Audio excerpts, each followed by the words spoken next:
looking back at the different iterations or versions of yourself. Is there evidence of personal evolution? Is there evidence that you're becoming more empathetic, that you're understanding the consequences of your actions more? Are you able to be more patient? Are you able to choose peace if you weren't able to choose peace before? If you were before a people pleaser that couldn't speak up for yourself, are you able to be a little bit more direct and assertive, even if that ruffles people's feathers? Those are all signs of change. But we have to keep in mind that these are going to happen seasonally. Healing looks like becoming more aware of the areas that you are potentially acting out dysregulated behaviors or coping mechanisms that aren't serving you, or you're allowing that sort of negative self-talk ticker tape to run the show and direct your actions so that you're not doing the things that could actually be exactly the pattern opposition you need to do the things that you want to do. Your brain is wired for deception, but here's the truth. Patterns can be broken. The code can be rewritten. Once you hear the truth, you can't go back.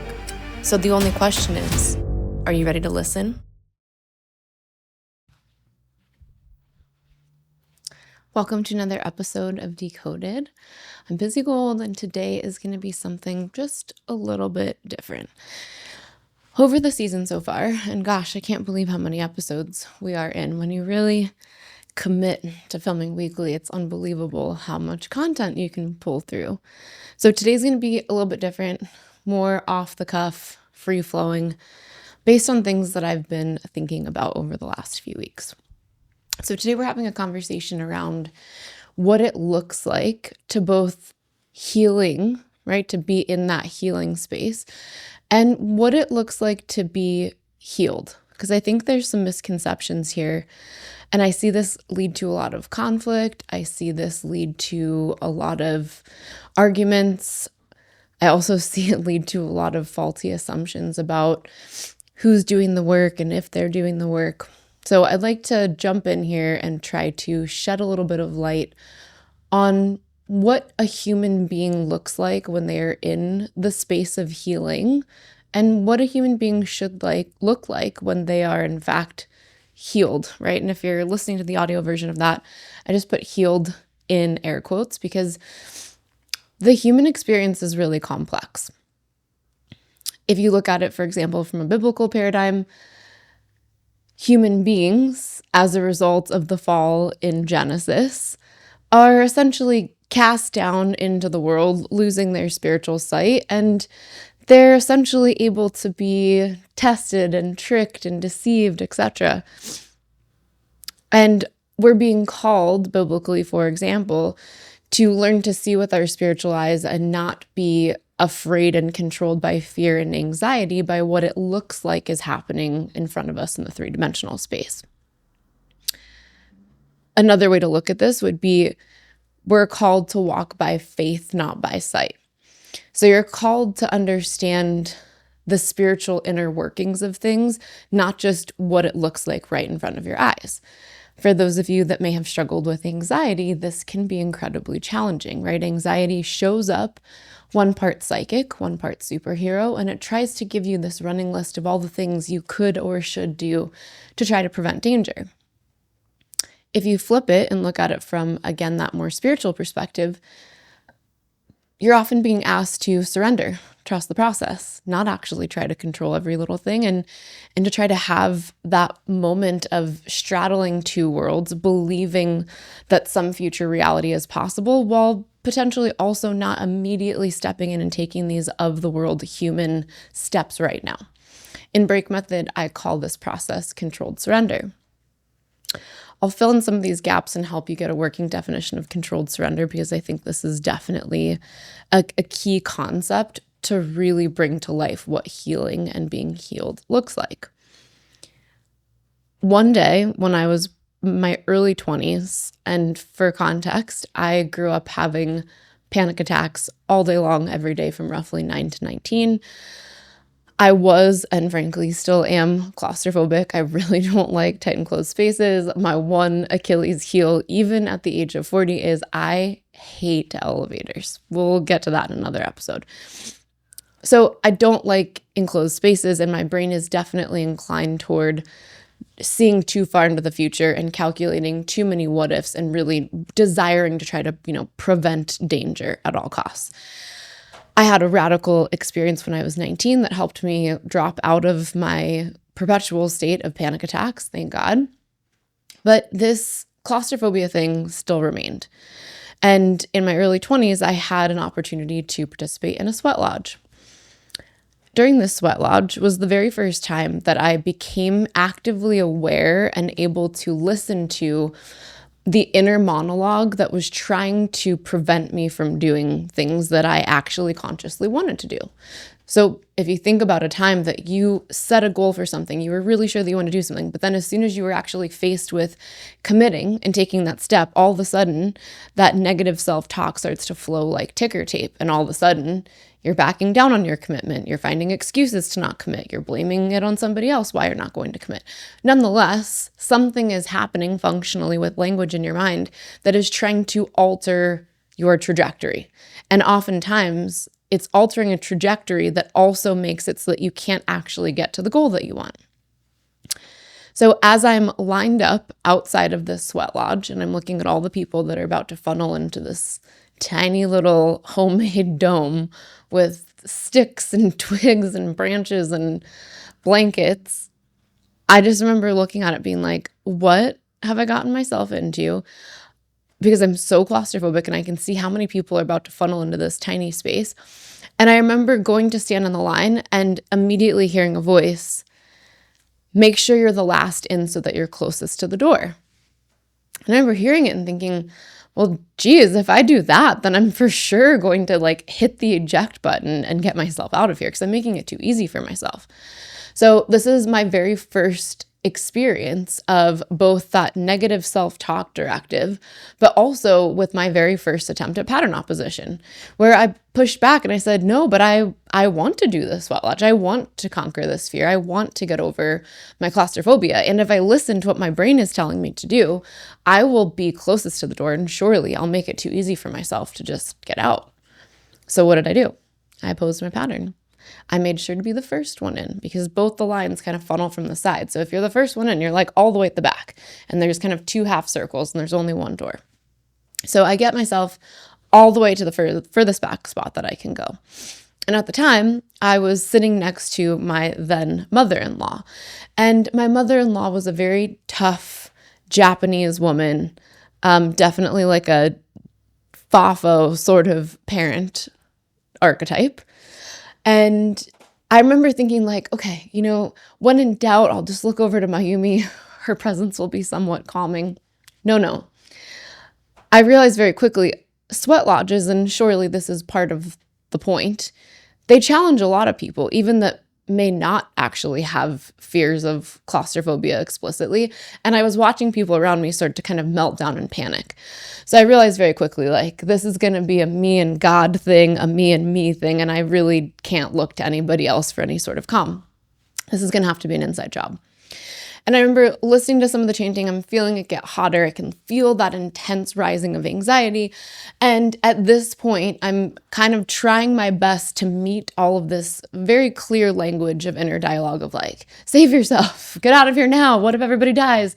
What if, and I think up at this point, there were a bunch of news stories of people dying in a sweat lodge because somebody wouldn't let them out. So of course, all these news stories and things that feel very logical and practical are running through my head. And I remember just being let's cut the bleep. You chose to be here. You want to do this. We're going to conquer this today. And I took my hand and I pressed it onto the cold dirt right underneath where the blankets were. So I could feel the distinction between the hot internal environment and I could feel the cold dirt that was just outside of the blanket. And I remember in that moment putting my hand there and saying to myself, Bizzie Gold, you are strong enough right now that in an emergency situation, you could stand up and tear this entire sweat lodge apart. This is made out of sticks and branches and blankets. You got this. This is not a concrete structure. But you are choosing to submit and surrender to this experience and not do that. You know that you could, but you're choosing not to. And I was able to stay in for every single round and do it, honestly, pretty flawlessly without problem. When I got out, people that knew me, they were like, I did not think you were going to make it. I'm so impressed. I thought you were going to be the first out, because people were tapping out, but I didn't tap out. So I'm sharing this to kind of frame up here that the way I had established myself in the world was as somebody who very clearly everyone thought would be the first out. So I broke that paradigm because I was opposing my pattern. Controlled surrender has to be a part of the process of healing. But before you can do that, you have to be really honest with yourself about what patterns of self-deception are generating this negative self-talk. And you have to get good at learning to listen to it without twisting it or trying to put it on somebody else, but actually face it head on. Even if it makes you feel personal disgust, even if it makes you feel embarrassed, even if it makes you feel less than or hopeless, that is a part of the process. We have to confront all of these things first, which I had to do. And for years leading up to this, my life had been so overcome by fear and anxiety that even if I thought about what I wanted to do with my life as an adult, it would always be piggybacked with, but you can't because of XYZ. Like, but then you're going to have to fly on an airplane. Then you're going to have to go in an elevator. So I just literally, little by little, I just limited what I thought I could do with myself. And at this point, I frankly wasn't doing a lot with myself. I was living on the big island of Hawaii. I tried my hardest to stop my brain from atrophying by doing the New York Times crossword puzzle every morning. But often I was laying on the beach, watching my life just kind of drift by, playing it safe, knowing full well that I was way outside of the destiny that I was called to in my life, but also couldn't get past my own fear enough to just take some action, take some bold chances to put myself right into the face of danger. Eventually, as you know, obviously by the fact that I do what I do now and I am where I am now, that's all changed for me. And change is going to be seasonal and change is relative. Am I the same person today that I was 2 years ago? Am I the same person today that I was 6 months ago? Am I the same person today that I was 10 years ago? So one of the first steps I want you to think about as you're listening to this is looking back at the different iterations or versions of yourself. Is there evidence of personal evolution? Is there evidence that you're becoming more empathetic, that you're understanding the consequences of your actions more? Are you able to be more patient? Are you able to choose peace if you weren't able to choose peace before? If you were before a people pleaser that couldn't speak up for yourself, are you able now to maybe be a little bit more direct and assertive, even if that ruffles people's feathers? Those are all signs of change. But we have to keep in mind that these are going to happen seasonally. I was having a conversation with somebody, and this is what honestly sparked a lot of this conversation, because it's a conversation that I've thought about having multiple times. I have it with clients every single day when they're graduating. Like, what does the path ahead look like?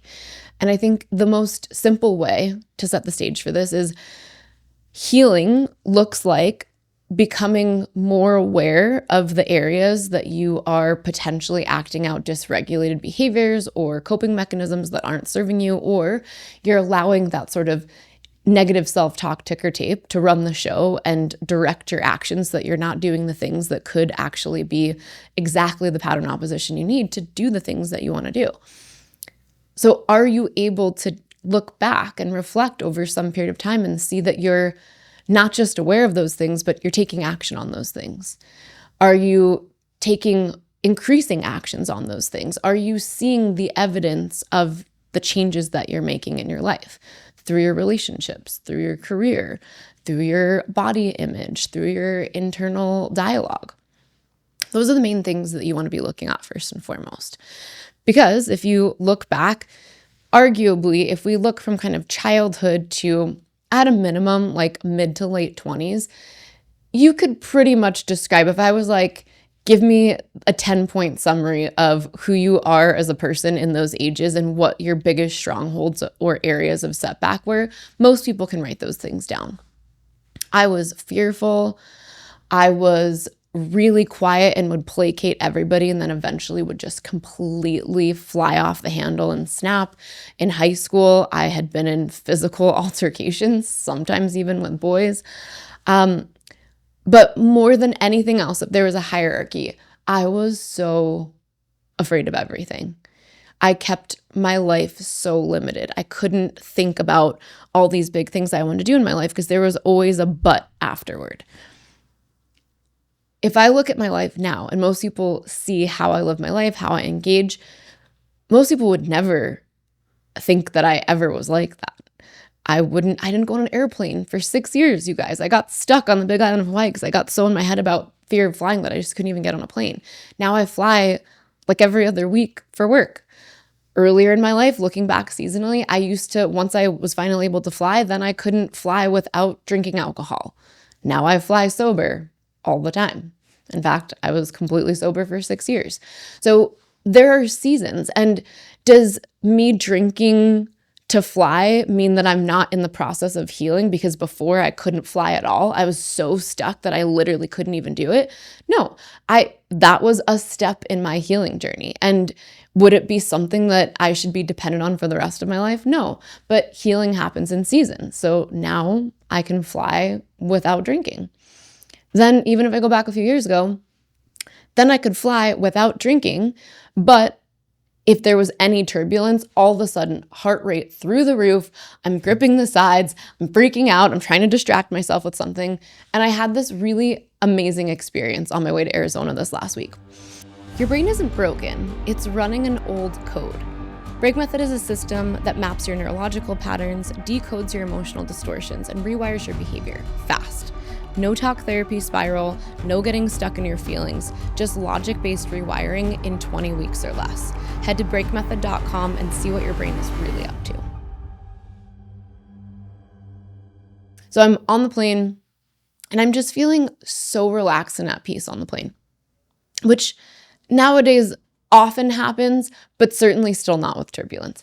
And all of a sudden, the pilot gets on and he's like, hey, there's this like big tropical storm coming. We're probably in for a pretty rough ride. I'm not going to have the airline or the flight attendants come through with the drink service because it's going to be too bumpy. So, we're going to be landing in about 45 minutes. Just kind of stay buckled. And he even explicitly said, do not go in the lavatory. Like, just don't. So I remember hearing this and thinking to myself, I could like hear the negative self-talk start. And then I was just like, no. I was like, this is going to be great. And I literally opposed my pattern so hard that I put away my laptop. I put away all the stuff that I was working on. Any distraction that typically I would dip into, no.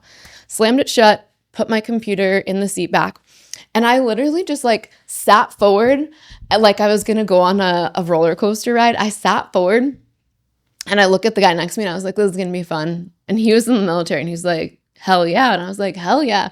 So I sit forward and I'm just looking out the window and I'm like watching everything. We're just bumping all over the place. And I had the biggest smile on my face, you guys. This was a moment for me that I've been waiting for literally for years and I've finally arrived. I can now be at a place where I'm so at peace and I'm so accustomed to that process of surrender that any of even my kind of like the echoes in my nervous system of what I used to be afraid of, gone. I enjoyed the whole thing. I think I actually smiled and treated it like a roller coaster. So I share this with you because this is how we have to look at healing, that there are signs of change and progress. This doesn't mean that I didn't heal if I didn't go immediately from I'm so afraid to fly that now I can be excited about turbulence in a very short gap. Healing takes time. Healing is a process and it's going to happen in layers. And often when you get to that new layer, there are new levels of awareness that actually pop up. And now there's just like a video game. It's like you don't necessarily know how many levels there are, but every time you get to a new level, all of a sudden you're confronted with this new stuff and you're like, ooh, opportunity for refinement here. So healing is a process of refinement, and it is a process of refinement that can be really challenging. And I share this because it's very easy for somebody on the outside looking in to maybe judge your process or to not understand your process. I think more often than not, the misunderstanding the process precedes the judgment. People judge what they don't understand. And often people judge without taking the time to roll up sleeves and ask questions and actually put themselves in your shoes. And I think that is really important for us as human beings, especially those of us that are in a healing capacity where we show up to help others heal, both in a support structure, but also in a bearing witness structure. You have to be able to believe in that person, believe what they are capable of, and also very much hold space for their humanity. In Break Method, for example, you see clients who in a span of 3 to 4 months radically change, like so much that it can be absolutely mind-boggling.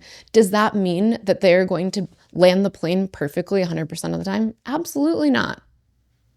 I think kind of the whole point of this is not only is that answer absolutely not, but the question, which is somewhat rhetorical, is that actually what we're going for? Because I don't actually think that it is. I believe that being healed, for example, to contrast, being healed means that you understand your patterns of self-deception. You're able to take ownership if you do something wrong. You're able to, in the moment that something's breaking down, stop yourself and be like, whoop, okay, I see what's happening here. Let me fix this. Let me redo this. And your desire is either to stop it midway, prevent it entirely, or at a minimum, clean it up after it's done. All three of those are still a sign that you have actually done the work, because someone who has not done the work and is not doing the work, they're incapable of doing all three of those things. They can't stop themselves. They can't see the self-deception in the moment and hit the pause button and fix it. And they certainly don't do it and then seek to clean it up. They point more fingers, they split, they project, they deflect, and they can't actually sit there and reason through the process with you. So when I look at what healed looks like, healed is going to be evidenced by looking at seasons of your life and seeing progress, evolution, change, and not just awareness, but actual change in behavior. Example, when I look back at different iterations of other companies that I've owned, I've been through pendulum swings of, in the earliest years of some of my earlier companies, so sort of in like the 2012 to 2015, 16 timeframe, I was like just really scratching the surface of my work with Break. And while so many parts of that were working in my marriage, I hadn't yet gotten to the place where I was able to embody that in my workplace. In the workplace was like my most patterned, original OG form of Bizzie possible. So things would happen like this, where I would have to fire an employee and everyone in the staff was clear that this had to happen. A lot of them were like, Bizzie, you have to do this. And I would try to pump myself up and I would go to fire the person and then I'd come back and they're like, so did you do it? And I'd look at them and I'm like, I think I accidentally gave them a raise. Like, oh, and they were like, Bizzie Gold, why would you do this? I could not just be direct and honest and give the feedback. I just felt too much for people. I would start people pleasing and placating. I would cover up. I would even take on more myself just to not hurt the person. Now, 2025 Bizzie is getting the opposite feedback, right? Sometimes my accountability, my directness is received as too harsh, aggressive, right? And I certainly don't think that that's 100% of the time, but it can certainly be the case. When you're in the process of healing, sometimes that looks like a pendulum swing.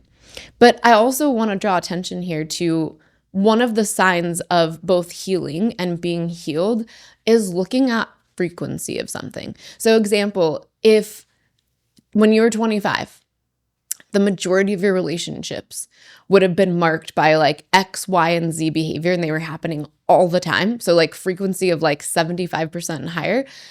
If you're now 40 and you've been doing work like Break Method, you've been actively trying to oppose your patterns to try to bring through that healing process, change your behavior, become more empathetic, seek to understand people more instead of just assume what they're doing or why they're doing it, or even worse, let your own self-deception fill in those gaps. If you're looking at it from that perspective and you can say, I do this 20% less, I do this 30% less, this only happens to me 10% of the time when I'm really tired, guess what? you should still give yourself a pat on the back because you are a human being, and part of the human experience is pain and suffering and stress, right? Being a human being on planet Earth, it's hard. Being an entrepreneur is hard. Being a parent and an entrepreneur is hard. Being in a relationship is hard. Being single is hard. Not knowing what your spiritual or existential framework is hard. All of these things are hard. What is not acceptable is for people to, from the outside looking in, not acknowledge progress. My entire job role is to help people acknowledge progress. And just because that progress is not 100% of the time does not mean that that person is a fraud. It doesn't mean that they're not doing the work. It means that they're a human being. And in my work, I would way rather, and I tell this to clients all the time, when we're typically break method takes about 4 months. When we're kind of in month 3 and people are sharing all these huge wins and their relationships transforming, and maybe a kid who is presenting as oppositionally defiant is suddenly like now a part of the family fabric, and now they're getting positive feedback from their teachers. These are the wins that you celebrate. That doesn't mean that fights don't happen at home still. That doesn't mean that there aren't going to be moments where a kid who's actually started to become more compliant suddenly one day doesn't want to do the dishes. This is a part of life, and we can't let these experiences somehow invalidate or flip on us all of the work that many of you and myself have been doing. That is a part of healing and growth. That is a part of the human experience. I think another great sign of healing is being able to take full responsibility and ownership of some of your absolute worst behaviors, and also things that may still sneak attack you. One of the things that I tell my students all the time in break when they inevitably look at their 9 markers and they're like, so am I going to be like this forever? I always tell them that your brain pattern and the 9 markers that we have actually described for you, they are a constitutional pattern. The way this plays out functionally is you can take the steps to heal, to rewire, to create new neural pathways, to change these behaviors, and you could land the plane most of the time. When this is going to sneak attack you is when life throws you a curveball, when your stress is at the max, when you're sleep deprived, when a perfect storm happens and 10 things go wrong. When those things happen, the way our brain pattern works is it's like a default setting. All of the work that you've done, all of the new understanding that you have about the world, all of this newfound patience and empathy and understanding, that can fly out the window in about 1.5 seconds. That is why you have to understand the warning signs of when that has happened so you can double back down and be like, whew, I'm sorry, everybody. That was awful. I didn't mean for that to happen. And guess what? Another part of being healed is to understand other people and give them grace and space to be a human. My husband and I have an awesome relationship, and he, just like I, am always actively doing the work. When I travel, when I have to fly for work and he's stuck at home with 4 kids, and of course, yes, they're our kids, but being home by yourself for 4 days, no matter what, whether you're the man or the woman, is hard, especially if you're used to co-parenting and role differentiation and all of that, which we very much are. It's hard. That would put strain on most relationships, and it certainly does on mine. There have been trips where that strain is high and it impacts my ability to show up at work. There are times that I'm sure that impacts my husband's ability to be calm and regulated around my kids. But you know what? You get home, you sit down, you regroup, you reaffirm your love and your commitment for each other, and you try to learn the lesson and do better the next time. You don't bury your heads in the sand. You don't go pointing fingers at the other person. Well, you did this and you did that. No, you're committed to the marriage and you understand what went wrong. You have the framework to look at check marks. Okay, I didn't do this. I didn't do this. That made this happen with you, and then you didn't do this and you didn't do this. How are we going to fix this? So another sign of being healed is being solutions focused, right? You have to be able to actually run back the tape and figure out what went wrong. I was a competitive skier my whole life. One of the things that you have to do over and over and over again on a big screen TV is have your run analyzed in front of all of your competitors. So all of your competitors are sitting right here. There's a huge big screen TV, and frame by frame, your coach is like, pause. Do you see how right here you dropped that knee and you dropped it up and there's just picking you apart in front of all of your competitors, which, most of which, based on your age, you're going to be competing against these people. What it does functionally, number one, it helps you see where the mistake is mechanically so that you can correct it. It also toughens you up. Doing that in front of your peers, rapid fire all the time for years, it makes it easier for you to look at these things and look at them formulaically. Instead of this, why did I do it, in this sort of like kind of spiritual, broad feelings-based approach, instead look at what did I do and what happened in my life that created a scenario that allowed me somehow to justify that or not see I was doing it until too late. That is a massive sign of healing. When you can hit the pause button and be like, okay, without us both getting in our feelings right now, what could we have done differently? Another thing that I want to dig into that I think is super, super important, and we're going to do this in a part 2. So we're going to do 2 shorter ones just because of the way my schedule is. I'm going to leave you on a bit of a cliffhanger. Another thing that I want to focus on here is when you're in a partnership, or example, you're in a business partnership, no matter what, something where you are around a person all the time and both parties are actively trying to do the work, you have to be able to see progress, celebrate the progress, and not actually try to weaponize these momentary lapses in judgment against the person. So example would be this last weekend, going back to this idea of having to travel, I had to travel for 4 days. It was a long trip. And on my way home, I was telling my husband, hey, I'm on my way home. How's everything going? And he responded to me, I'm really burnt out, but let's catch up when you're home. I love you. And I said, honey, I love you so much. I'm going to make it up to you. Thank you for holding down the fort. And he said, babe, you're on mission. That is a positive sign. And just because maybe 2 trips ago, everything descended into total chaos and we had to clean it up at the end, doesn't mean that my husband, right, isn't doing the work. Just like if I have a momentary lapse where everything is on my shoulders and I F-bomb for like an hour and then I'm like, all right, that was uncalled for. My stress is at a maximum. Clearly, I need to take a self-care day. That doesn't mean that I'm a fraud. Just like he is not a fraud and you are not a fraud. Nobody, and I hope you really hear me when I say this, nobody expects you to be 100% perfect all of the time. That is not what healed looks like. Being healed doesn't mean that you have to not be a human being. Being a human being is a messy, flawed experience. Every day brings something completely brand new. And we have to have empathy and grace and patience for people. And we can't just negate all of the good because of some of the bad, because that is part of the human experience. In our next episode, we're going to be taking this into a parenting container. We're also going to be taking this into a work container, and we're going to continue to expand on this concept in the context of relationships. I hope that this is helping you, because I do think that our understanding of these processes can absolutely get weaponized. And as an example, I have met many people in kind of like the spiritual woo community that are so clear that they're healed, but they can't do any of the things that I just described. Therefore, by the definition that I'm trying to pull out for you guys today, what does that mean? It means potentially that they're highly aware, but they're not actually taking any action. There's no evidence that they are changing. They're just weaponizing language.